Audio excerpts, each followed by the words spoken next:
Baik, maka kita akan masuk pada episod yang kelima hari ini, 7 Ramadan hari Khamis. Saya telah membincangkan sebelum ini bagaimana Sayyidina Abu Bakar telah mengutus surat kepada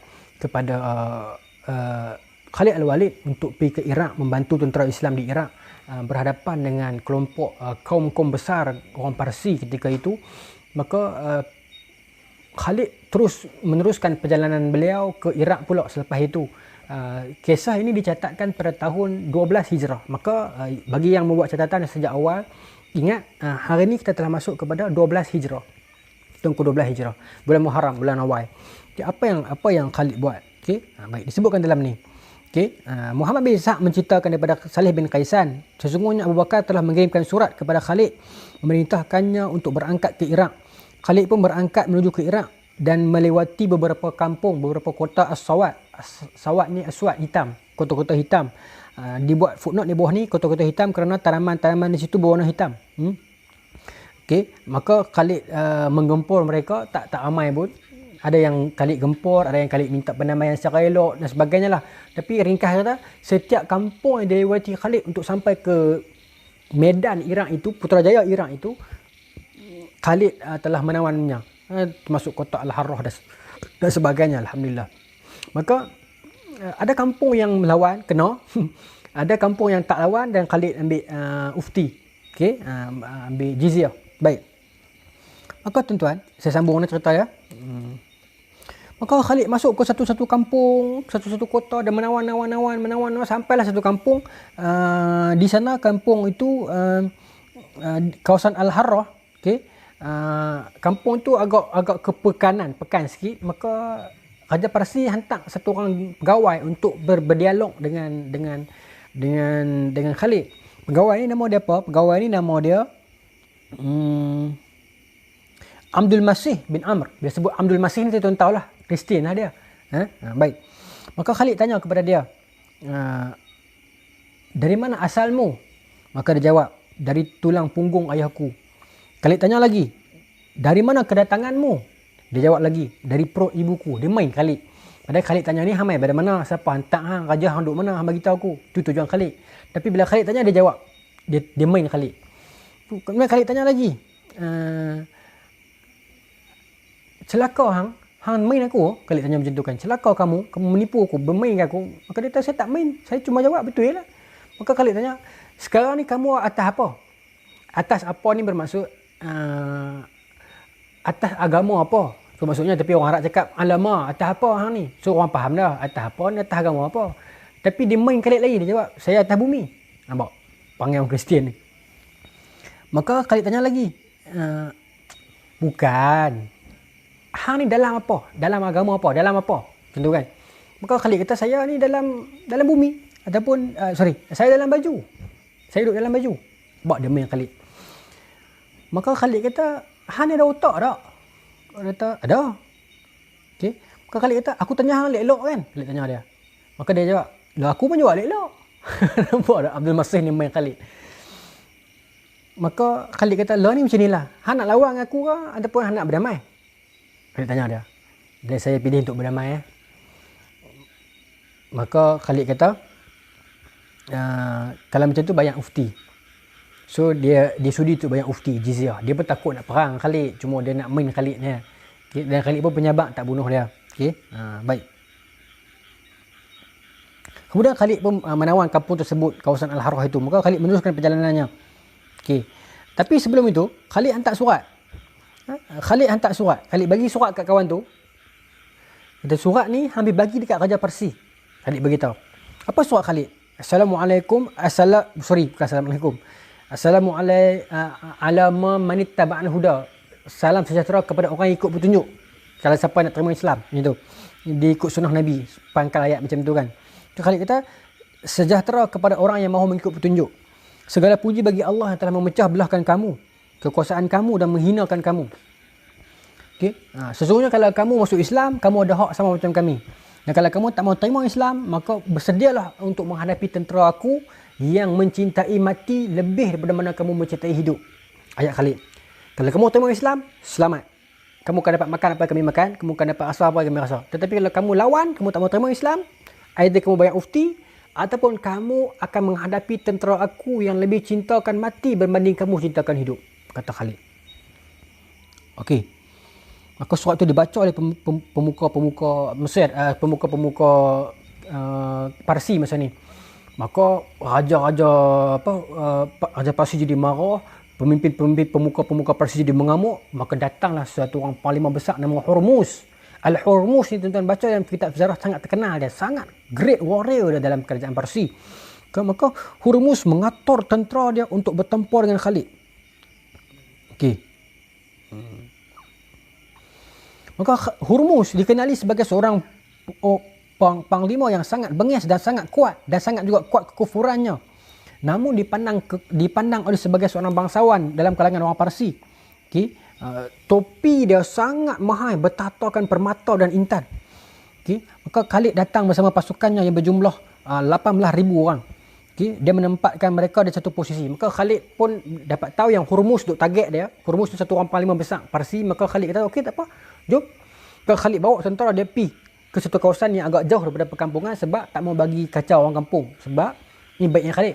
Sebab dia tak mau lagi jadi perang. Pasal perang akan jadi perang besar. Sebab Hormuz ni warrior yang great general. Maka Khalid bawa pasukan dia pergi satu kawasan padang pasir agar orang Hormuz ni ikut nak lawan kan. Padang pasir yang kering, tidak ada air. Sampai satu kawasan, sampai satu tahap, tentera Khalid sendiri komplain. Tentera Khalid kata, bos, macam mana ni bos? Air tak ada ni. Nak perang macam mana? Maka Khalid kata, sabar. Allah Ta'ala mesti akan turunkan air. Tuan-tuan, malam tu hujan terus. Malam tu hujan terus. Ini karamah Khalid bin Al-Walid. Bukan saya kata, dalam ni kata. Okay. Saat itu, tiba-tiba Allah mengirimkan awan, lalu hujan pun turun kepada mereka. Dan mereka mendapatkan air yang banyak. Dan orang Islam bertambah kuat dan gembira. Nampak Khalid dia ada karamah dia juga. Para sahabat Nabi kan. Maka esoknya bertemulah dua pasukan ni. Pasukan Hormuz dan pasukan Khalid. Baik. Dah face to face dah ni. Okay. Hormuz yang sangat warrior ni. Apa nak jadi ni? Nak lawan Khalid ni. Maka Hormuz tak sabar. Dia turun daripada kuda dia dan mengajak Khalid untuk duel. Mengajak untuk one by one. Duel ni fight sebelum bermula fight yang besar akan lawan one by one dulu. Maka Hormuz cabar, Khalid lawan aku. Okay, Hormuz ni panglima besar Parsi, terkenal dia. Maka Khalid no problem. Khalid turun daripada kuda dia, maka dia berlawan. Lawan ni Khalid berjaya menjatuhkan Hormuz, hampir nak tikam Hormuz dah. Tiba-tiba Hormuz main tipu. Pegawai-pegawai dia ni ataupun panglima-panglima dia ni terus cepat-cepat serbu Khalid. Serbu Khalid ramai-ramai. Lepas tu Qaq bin Amr tengok macam tu, Qaq pun turun pergi lawan, backup Khalid. Daripada orang lawan-lawan mati habis semua pegawai Hormuz. Masa tu tengok Hormuz dah lari dah. Hormuz dan tentera Parsi dah lari. Dan lari tu pula tinggalkan habis semua rantai-rantai, semua barang-barang depa ni. Sebab orang dulu perang, mereka akan bawa harta. Sebab nak tunjukkan kemasyhuran dan sebagai motivasi untuk mereka mempertahankan harta mereka. Itu cerita dia. So, bila mereka lari, harta mereka tinggal. Itu jadi ghanimah. Kalau Khalid ambil harta tu, 1/5 Khalid hantar dekat Abu Bakar. Itu memang prinsip. Itu memang hukumnya. 1/5 hantar kepada kerajaan. 4/5 bahagi dalam kalangan tentera. Okay. Maka Khalid hantar kepada Sayyidina Abu Bakar di Madinah. Okay. Maka Khalid mengirimkan berita gembira kemenangan dan 1/5 bahagian itu kepada Abu Bakar di Madinah. Okay. Kemudian bila orang Madinah tengok harta tu dibawa sampai ke Madinah, orang Madinah jadi heran. Orang Madinah kata, ni apa dia ni? Harta apa ni? Ni manusia buat ke Tuhan buat? Pasal harta-harta orang Parsi ni begitu indah, cantik, permata, mahal, mewah. Tak tahu nak gambar. Orang Madinah tak biasa tengok. Sampai bila harta tu diarak masuk ke Madinah, baru 1/5. Orang Madinah dah heran dah. Tu dia ni, harta ni manusia buat ke Tuhan buat? Sampai tahu tu dia kata, nak gambarkan betapa kayanya kerajaan Parsi masa tu. Baik. Maka Khalid tak tunggu lama. Okey. Khalid pun meanwhile Khalid di sana, Khalid teruskan untuk pergi kejar orang-orang Parsi yang lari tu. Okey. Maka Khalid memerintahkan para komandan ke arah kanan dan kiri dan mengepung benteng-benteng sebab daripada lari masuk dalam benteng. Dan berjaya menawan benteng tersebut dan merampas lagi harta. Dapat lagi harta. Kirim lagi kat Abu Bakar 1/5. Orang Madinah tengok, dapat lagi harta. Dahsyatnya Khalid. Ya, baik. Kemudian Hormuz dah takut dah. Hormuz yang berani tadi tu dia tak mati lagi, dia takut. Maka dia hantar surat kepada member-member dia, panglima Parsi yang lain, sebab kerajaan Parsi begitu besar. Antaranya bernama Ardashid dan Shira. Okey. Dan seorang lagi panglima bernama Al-Qarin Al-Qariyanis. Ini nama-nama panglima Parsi, saya tak payahlah. Okey. Kemudian mereka bertempur pula di kawasan Al-Madar. Kenapa bertempur di kawasan yang lain? Pasal dia duduk lari. Parsi ni yang sema cekang sangat duduk lari. Khalid dapat tempur awal-awal mati, lari lagi. Lari lagi. Betapa ramainya tentera Parsi. Bertempur pula dekat kawasan Al-Madar. Okey. Lawan lagi, menang lagi. Okay. Dan dapat lagi harta 1/5, hantar lagi kat Abu Bakar. Maka orang Madinah jadi seronok tau. Sat-sat hantar harta, perang dengan orang kaya. Dan baik. Kemudian bila dah menang dekat Al-Madar, Khalid pun duduk sat dekat Al-Madar dan memerintah sat Al-Madar beberapa hari dan melepaskan ataupun mengutuskan para pendakwah untuk mendakwah orang Al-Madar masuk Islam. Khalid tak lupa tanggungjawab dia, iaitu selain perang, kempen untuk masuk Islam juga. Maka pendakwah dilepaskan di Mazar untuk berdakwah. Okey, baik.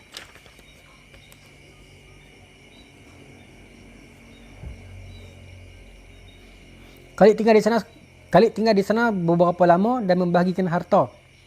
Okey. Selanjutnya terjadi satu lagi perang. Nama perang ni perang terkenal lah, perang Walaja ni. Okey.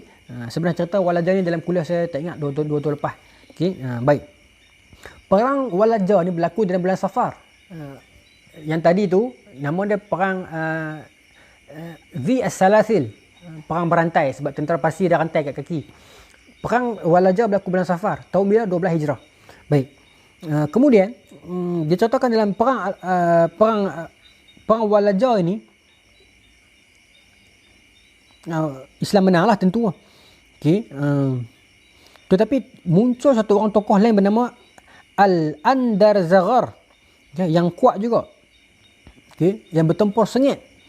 Pertempuran pun terjadi dengan lebih sengit. Walaja ni lagi sengit daripada Zil Al-Salasil tadi tu. Sebab orang Parsi telah bergabung dengan pasukan Shira, pasukan Hormuz, pasukan Al-Andarzaghar kan.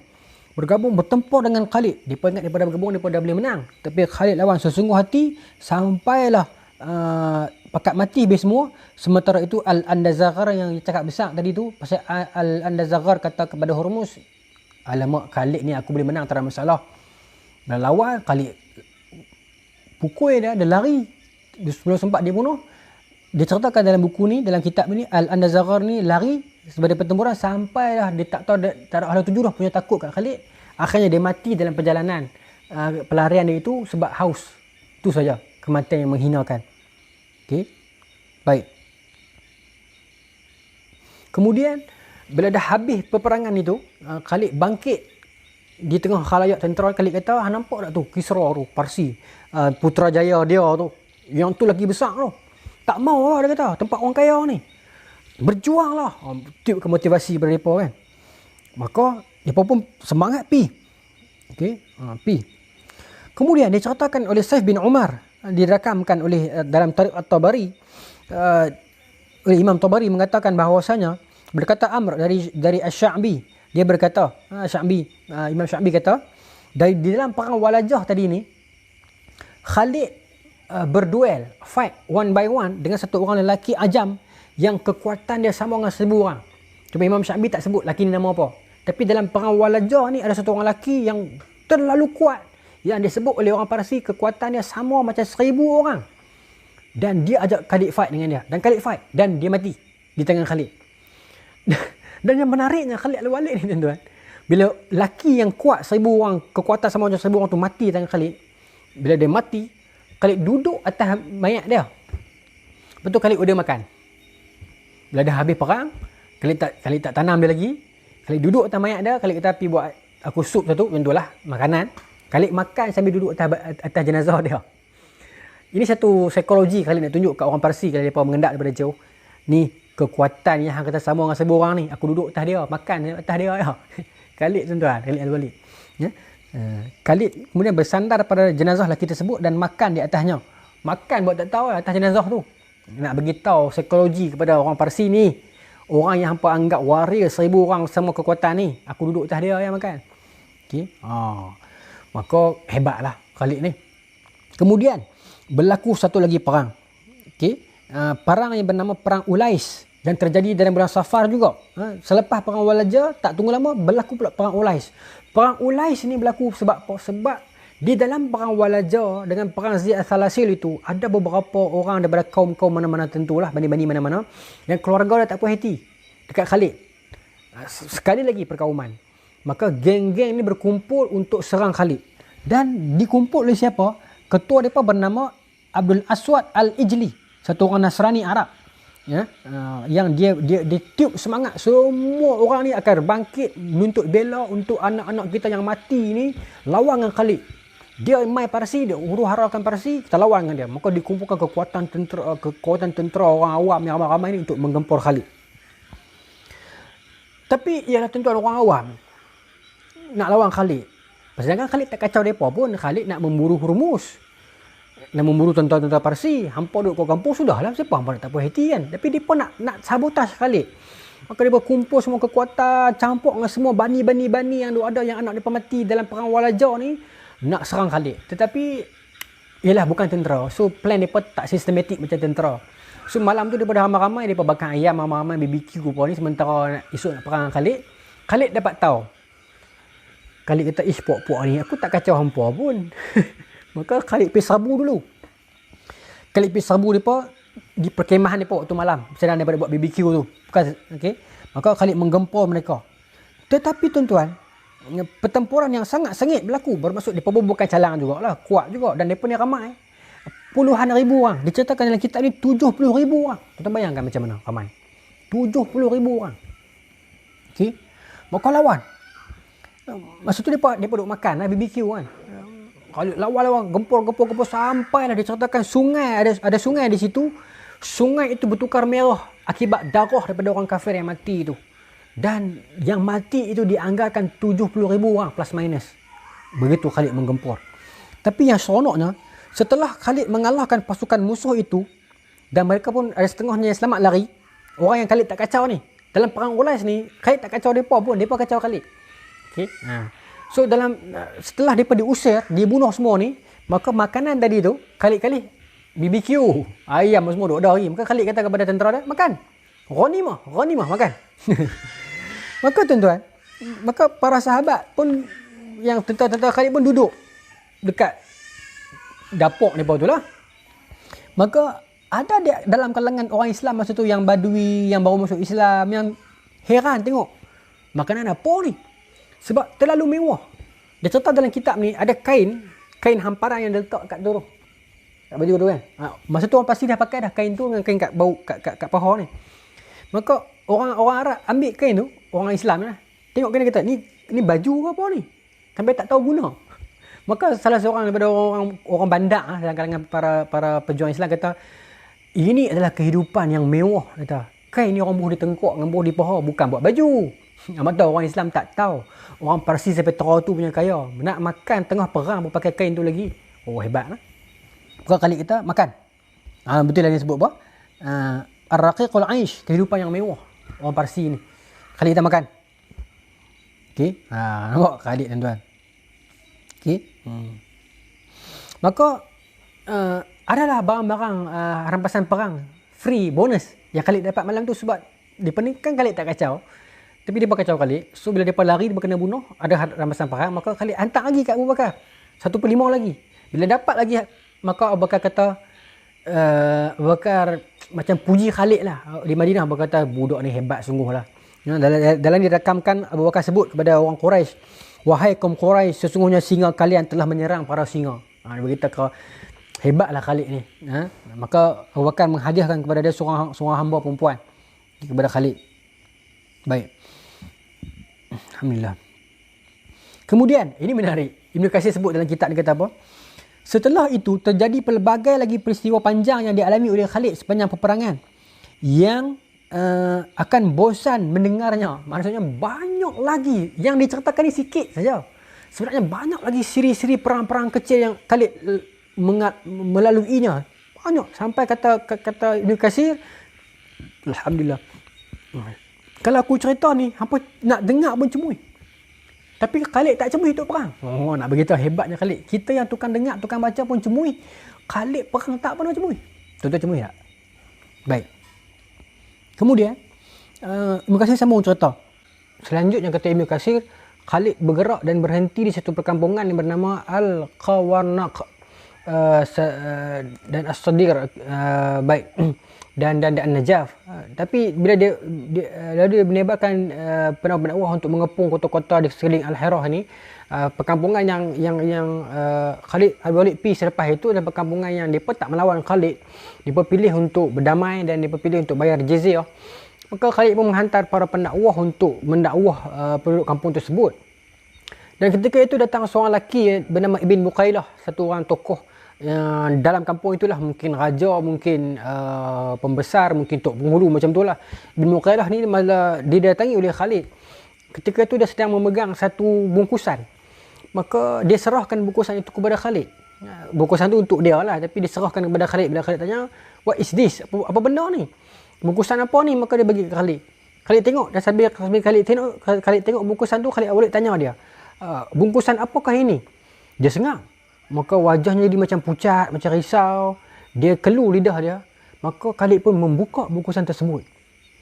Lantas, apa yang berada dalam bungkusan itu dan apakah yang sedang dilihat oleh Khalid, kita akan sambungkan cerita ini pada episod seterusnya, insya-Allah. Teruskan bersama siri ini. Assalamualaikum warahmatullahi taala wabarakatuh.